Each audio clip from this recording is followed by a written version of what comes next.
what it was. Y'all know who it is. And y'all tuned in with Priceless Knowledge of Self. And this ain't shit but a little more cosmic insight, man. And so it's still Saturday. And so what we gonna do is we gonna continue with these rising signs or ascendants. And to close it out, we might as well tackle this shit head on, huh?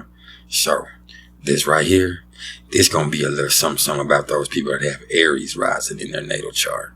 And before we go all the way there, what I'm gonna do first is I'm gonna bring y'all a little bit about what the meaning of the ascendant or the rising sign is in astrology. Then after that, I'm gonna give y'all some of the personality traits and characteristics that come along with being an Aries rising or an Aries ascendant. And then after that, I'm gonna set the table for you, put the houses into place, and kind of tell a story of how these energies might play out for you in your life, or in this existence anyway. Because life doesn't end. You have a body. You're not your body. Never forget that. So, the rising sign or the ascendant. This is the sign that was rising from the east at the exact moment that you were born. And whatever degree that it was at, that's where your first house curse starts. And that's why knowing your exact birth time is kind of pivotal in accurately interpreting the birth chart.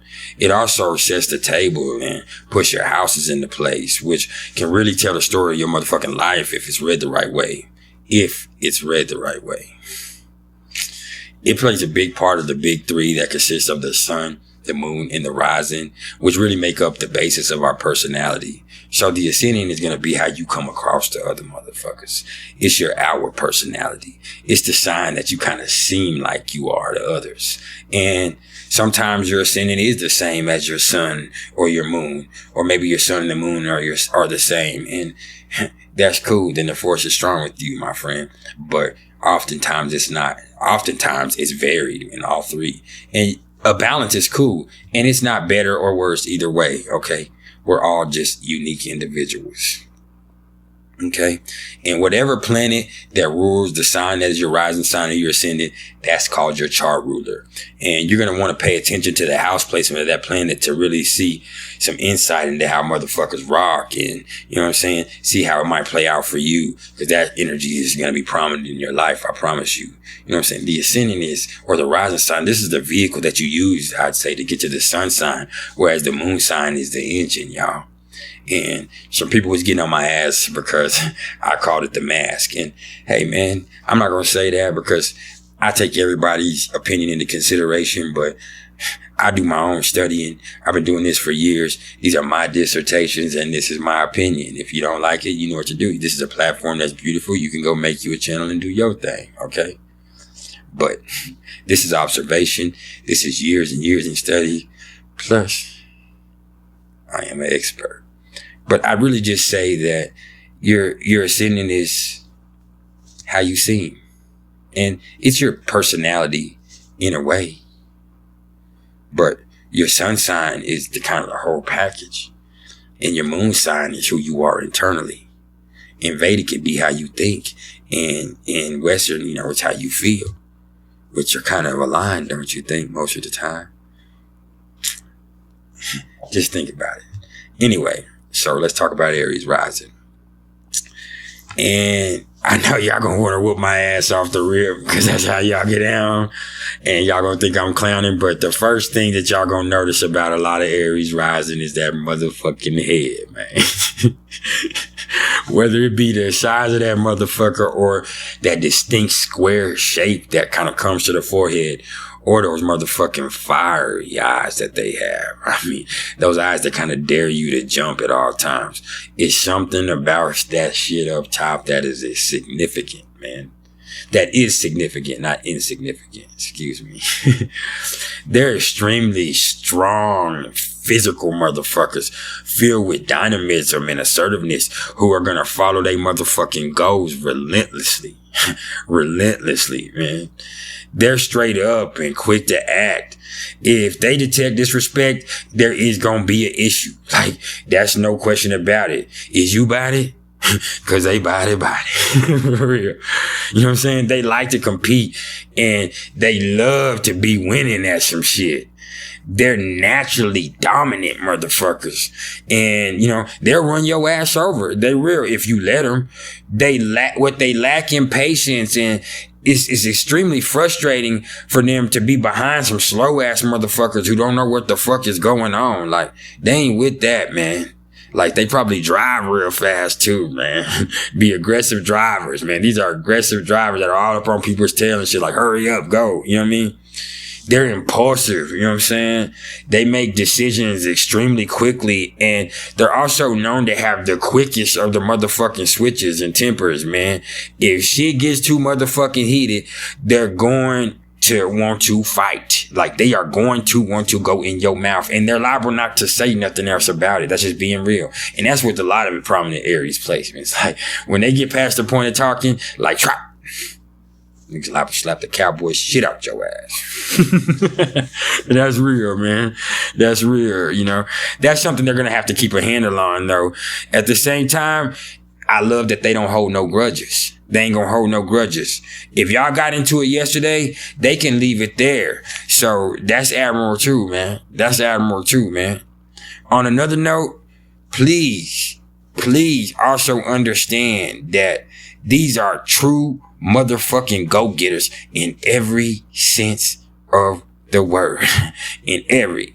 They don't want to talk about the shit. They want to do the shit. And once they decide a course of action, they ass is gone. What the fuck even speak about it for if you wasn't trying to really be about the shit? And that's kind of how they operate on all levels.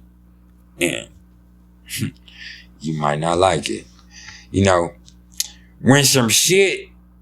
When they say some shit, pardon me, they mean it.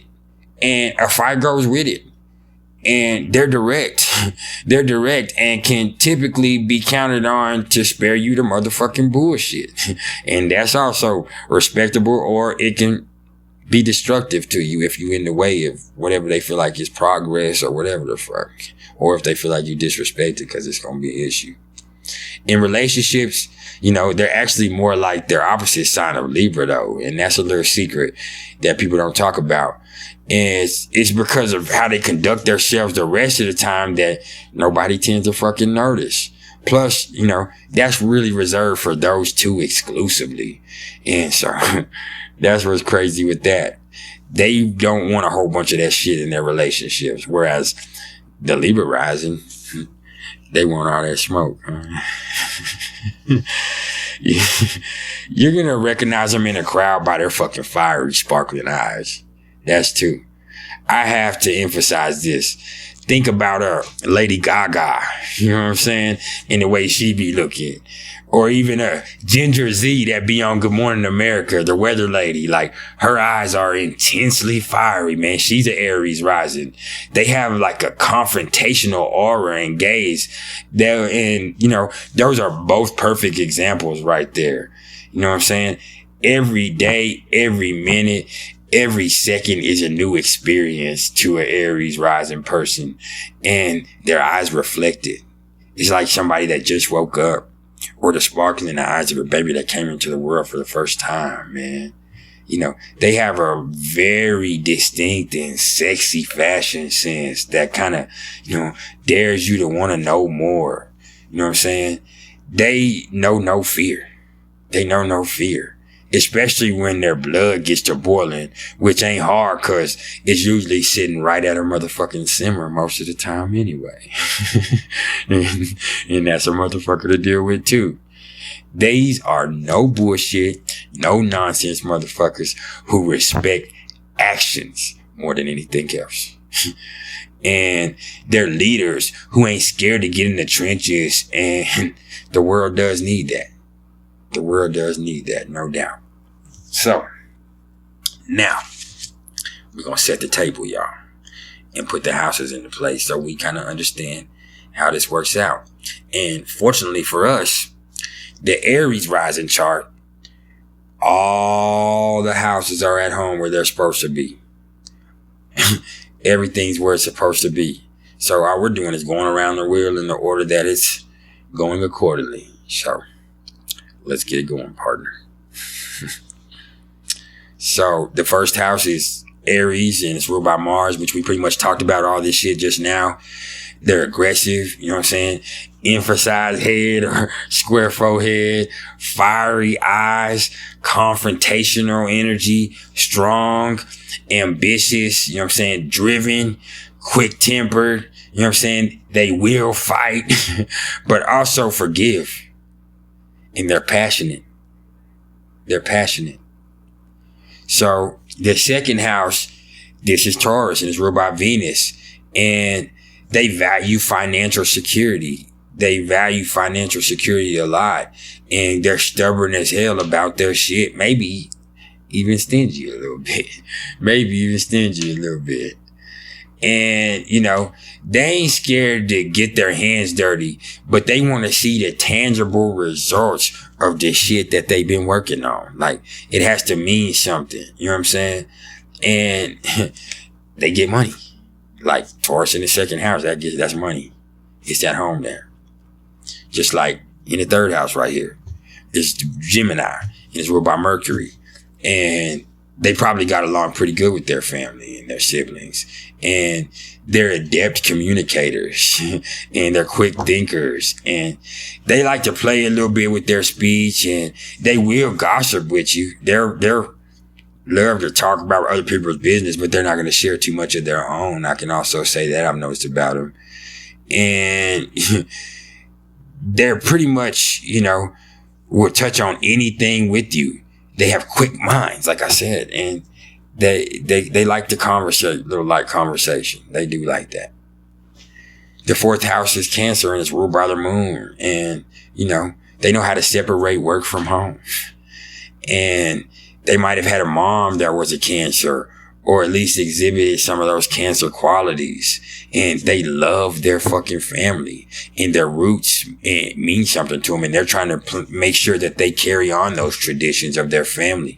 They really, really feel rooted in their family name. And, you know, they can also be manipulating and controlling themselves at home, trying to make sure that everything's okay. And it's not very malicious. As a matter of fact, it's not malicious at all. It's just the fact that they want to protect, and they can't be direct with Cancer there. And so the fifth house is Leo, and it's ruled by the sun, and their first child or their first male son could have been a Leo. They love to have fun and laugh. You know what I'm saying? Their kids probably adore them. All kids probably adore them. And, you know what I'm saying? Really look to them for leadership. And likewise, their children inspire them to grow and bring them happiness and give them something to smile about when they're in that warrior mentality, or when they're just stuck in their shit with that Capricorn 10th house that we're going to talk about in a minute.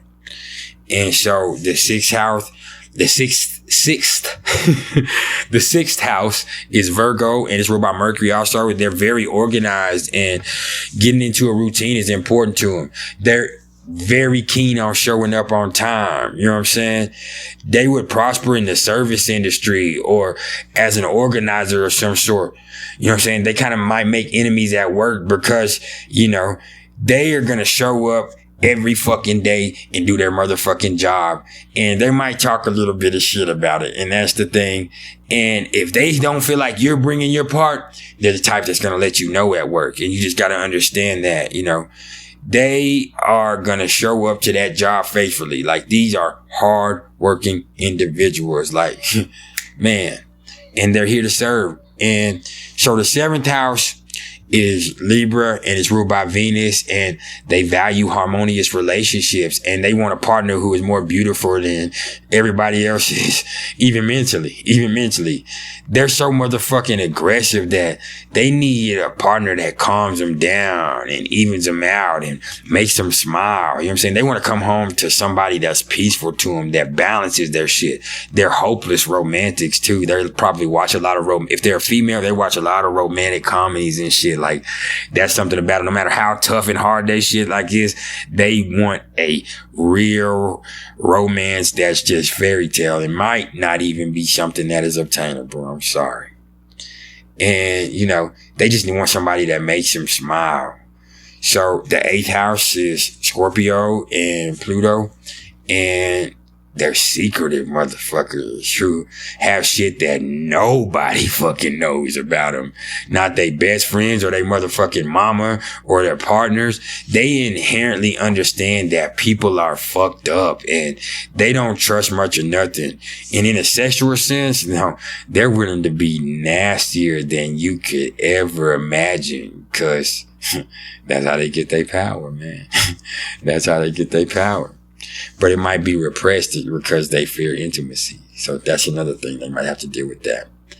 And with Scorpio in the 8th house and all that, like, they might have a partner that brings some money to them to the table too. So, like, that's live. So the 9th house is Sagittarius, and it's ruled by Jupiter. And they believe in God, but they have struggles with faith. They question the meaning of life. When they travel, they want it to mean something to them. They want it to be something that's going to teach them some shit, and something that's going to teach their kids some shit. They probably were close with one of their grandparents too, especially their paternal grandfather. Like, or their maternal grandfather. I don't know which one, but it's their maternal grandfather. Like, they were probably very close with their grandfather, one of their grandparents, or their in-laws too. You know what I mean? And they respect the government in a way, and they get luck from learning great things. They believe in themselves, and they believe in education, and, they'll probably tell you so boldly. They probably will say what's on their mind. In the 10th house, or the midheaven, and this is Capricorn, it's ruled by Saturn. Hey, they're about their motherfucking business, man. They about their business, and no matter what it takes, they will be successful exponentially. They're conservative and driven, and they don't play no motherfucking games. They don't play no motherfucking games. They want to be respected in their field. They want to be the authority in their field. And so they shall. So they shall. They're bosses. This is boss energy. This is, my career is in the forefront. The 11th house is Aquarius, and is ruled by Uranus and Saturn to a smaller degree. And this says that they have principles, and they want to fuck with groups of people that are innovators like themselves. You know what I'm saying? They can be cool with anybody, but, you know what I'm saying, they don't want to get too motherfucking personal. There is shit to be done. And that's kind of how it is, because getting personal usually gets them into conflicts with their nature that they have, with that Aries aggression, and Mars ruling your chart like that. The Mars is your chart ruler, by the way. And so the 12th house, this is Pisces. And, you care deep down, and you really want to help. Like, you really want to help, but it's hard to reach sometimes. You're spiritual, and you can sense the other side in the back of your mind, but sometimes you just can't escape yourself. And that makes you feel like you be swimming in circles. And that's rough, man. That's rough. You're just going to have to learn how to find some kind of peace, and then realize that with Pisces right there, not only do you got a main line to the divine, man, like, you can walk in there and sit down at his desk. That's just a little news you could use, man. There's so much more I could cover about this, man. Y'all Aries risings, man. Y'all are aggressive as hell. Y'all stay out of y'all's own way, man, because I ain't worried about nobody else getting in your way, because you'll run them right over. You'll run them right over. I appreciate all the love and support, man. It don't matter where you got it don't matter where you got your rising sign at, if it's Aries, pardon me, y'all. It doesn't matter where your sun is, if it's Cancer like mine. You know what I'm saying? If it's an Aries sun. It don't matter where your moon is. You know what I'm saying? It don't matter where your Mars, Jupiter is. Just because you build like that, it don't mean you have to build like that, cause like, you can leave the negativity alone and start with some new shit every single day.